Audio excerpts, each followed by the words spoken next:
Dneska to dá prší. Náčelníku, našel jsem velmi zajímavé místo. Pojďte ho prosím se mnou prozkoumat. Dobrá. Možná se schyluje k nějakému dobrodružství, co ty myslíš? Možná ano. Myslím, že je to tímto směrem. Myslíš? Doufám, že víš teda, kam jdeme. Vím, jak to přesně vypadá. Má to 2 vchody. Já bych se vydal tím zadním. A já tím hlavním, že? Jak jinak. Tady je vchod, kterým byste měl jít. Dobrá. Ale se moc bojím. Dál to zvládnu sám. Teda snad. Ještě kdyby si váš poskok vzpomněl na ten zadní vchod, možná bychom to mohli ještě dneska prozkoumat. To se nám povede, určitě. Wow!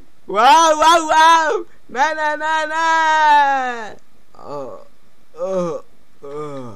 Ha! Na ty bude tvojím vězněm! Cože? Já? Kdo jsi? Duch. Elios. Ne. Už zase ne. Sakra. Jak se odsud dostanu? Tady jsou všude mříže.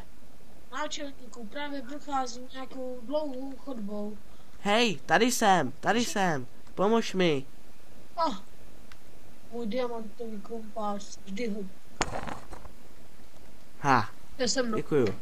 Je tu východ. Au.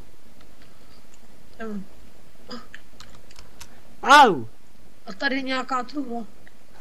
Co to sakra? Dobrá.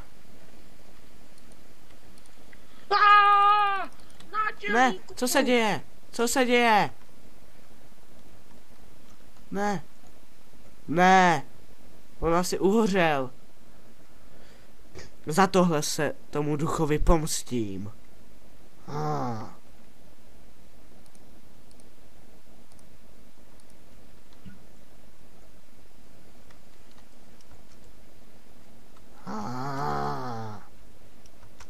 Za tohle zemře.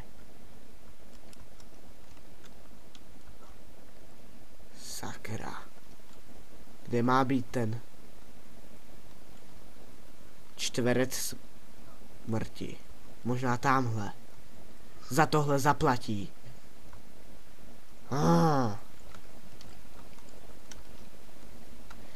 Ty, duchu. To seš určitě ty. Určitě chceš se mnou bojovat.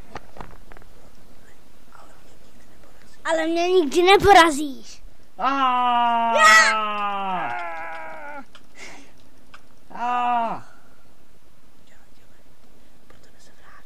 Já se po tebe vrátím. Ha, to těžko, já na tebe tady budu vždy připraven.